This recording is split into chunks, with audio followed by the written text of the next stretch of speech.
kulipira kuti Malawi mwaona kaklipi kakuzungulira pa social media komanso ma channel osiyanasiyana pano pa YouTube kakuonetsa wapampando wa bungwe lija la Malawi Broadcasting Corporation bambo George Kasakula akulankhula pa live television kwauza Malawi kuti akupepesa ndi mmene amalankhulira nthawi ya kampeni mmene amalankhula motsutsana ndi olemekezeka mtsogoleri wa dziko lino Professor Peter Mutharika. Tsopano zimenezi zadziwika kuti bambo Kasakula amalankhula zimenezi atawapsezedwa komanso atamenyedwa ndi kagulu kena ka Anyamata a chipani cha Democratic Progressive Party DPP. Ndiye pano Nyasa VoiceBox tabweretsa kulankhula kwa olemekezeka Kamlepo Kalua amene akunena kuti inde achochi Kasakula sanalankhule bwino nthawi ya kampeni koma zokuti Anyamata a DPP adzikapita kumene kuja kuwagwira nkuwamenya zimenezo si zinthu zabwino. Ndipaka Kamlepo Kalua akudzudzula motheratu kuti iwowa sakugwirizana komanso sakukondwera ndi zimene zachitikira George Kasakula. Tete limodzi pano Nyasa VoiceBox timve kuti Kamlepo Kalua akuti bwanji ndipakamaliza mzati msangochoka mutuze maganizo anu in the comment section below pompano pa Nyasa VoiceBox. Good afternoon. Breaking news. And Zomwe chisoni kuti ifeyo a DPP tinaika mulungu pasogolo. The Holy Spirit was the guiding factor kuti ifeyo tiwine chisankho. Ndeno ngati Holy Spirit inali guiding factor. Tisanyoze Holy Spirit. Kungonyoza Holy Spirit will be condemned forever. Holy Spirit is for forgiving. Holy Spirit is for love. Holy Spirit is for unity. Holy Spirit is for all Malawians to praise the Lord God Almighty in heaven. And the glory should be his name.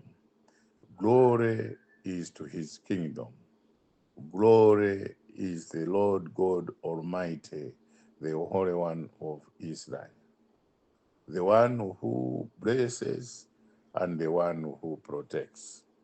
Ngati Peter, or Professor Peter Mutharika, ali ndi guidance and protection of the Holy Spirit, let the Holy Spirit lead.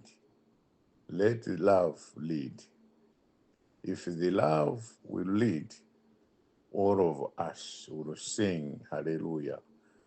This is Zion, and we have to be in Zion. This is Canaan, we have to be in Canaan. This is the promised land, we have to be in the promised land.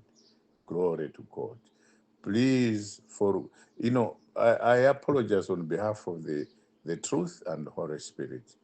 Kuti zimene zapangika ku MBC kunkamuvutisa munthu chifukwa chakuti anatira kwira nthawi ya campaign zomvetsa chisoni kwambiri. Because Holy Spirit is for all of us to forgive and don't fight on behalf of God and the Holy Spirit.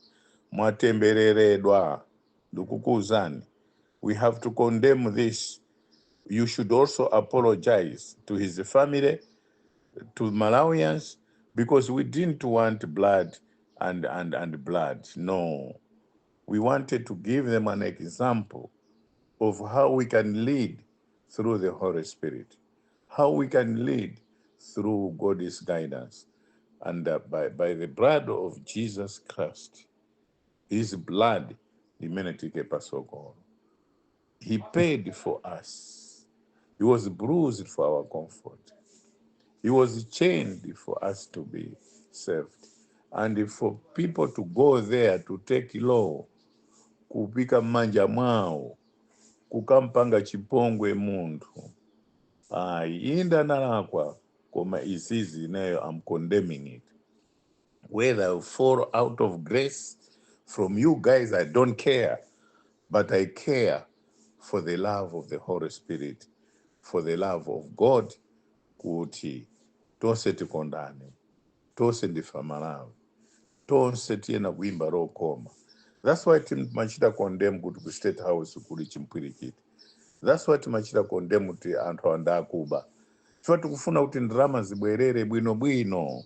Koma zimene zikuchitika za kuti mzipita kuja, kukamenya munthu, kumutulusa mu office, chifukwa chakuti ifeyo tili mboma, akuluakulu, I disagree with you. I disagree with you totally. Because some of us, we suffered a lot. And some of you who are claiming, kuti munamuinisa Professor Mutharika, mkunama, mkunama, mkunama. It was God and the Holy Spirit and the blood of Jesus Christ. Zimene zinapangisa kuti paka pano lero, Peter Mutharika is still living. Is still living, is there, and is going to guide Malawians to that the promised land. So ngati mkutenga law iyi manja mwanu ukavutisa anthu, dragging them out of offices, beating them, I disagree with you. Mundizonde mioyo yanu yonse. I don't care. Kaya muli ndizi maudindo zotani to hell with you. Kaya mumapasana chan to hell with you. Because all of us, we suffered for it. And Ineo being Kamlepo Kalua, who was one of the people that brought in Matipati, also the artificial people, amena mulinawa. Amena kunama kuti they brought in Matipati democracy when that was not true. I paid my personal money in South Africa for us to be where we are today. And I continue paying my own expenses and my own money for us to be where we are today. I paid my own money for the networking, for the things that we did. I cannot disclose them here, but don't force some of us. I'm very angry. I am angry on behalf of the Holy Spirit. I'm angry on behalf of God and the blood of Jesus. Kuti chonde, let us treat each other like humans.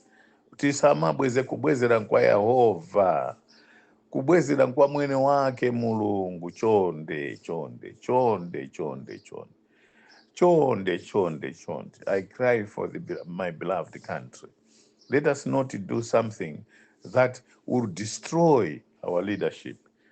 Professor is a loving man. As great as he is, he doesn't want chaotic or anarchy in this country. Chonde akulu mumpepese awujende sisapangikeso izizi kunifa anthu ambiri aba, ku Eskom anthu ambiri aba, ku Ijeko anthu ambiri aba, ku Adimak anthu ambiri aba, ku Mega Farm ambiri aba, ku Parliament anthu anaba zinthu. Koma zisachitike izizi. Chonde. I cry. My heart is not normal anymore. I'm the most victimized person. I use my money. I don't use some people's money. I use my money always to fight for genuine democracy, always to fight for genuine love, always to fight for transparency and accountability, genuine transparency and accountability. Ndizimene ine ndikuvutika Malawi muno. Ndaononga chuma changa chambiri kuti anthu lero mzidiyerera like this. Chonde. Izi sapitirire kuti mzipita ma offices mwa anthu, dragging people out of offices, forcing them to do confession when they are not supposed, when they didn't want to confess. Munthu akachita confess zichoka pa mtima pake, and God amamkhululukiranso munthu. Osati forced confession ayi. Chonde. Zisapitirire izi. And I'm sad, I'm aggrieved. My vice president, Mchipancha DPP, come out, condemn this act. Not a professor, but you guys condemn it, because you are the engineers of all this issue. Koma chonde. Let love lead. Chonde. Ndifora Malawi. Lisakomere muntu moza. Professor said in his statement, it's for everybody. Si chipani cha DPP ayi, si chipani cha chani ayi, koma cha ziko lathu la Malawi. With the love of God and the Holy Spirit and the blood of Jesus Christ, I say hallelujah to the Lord.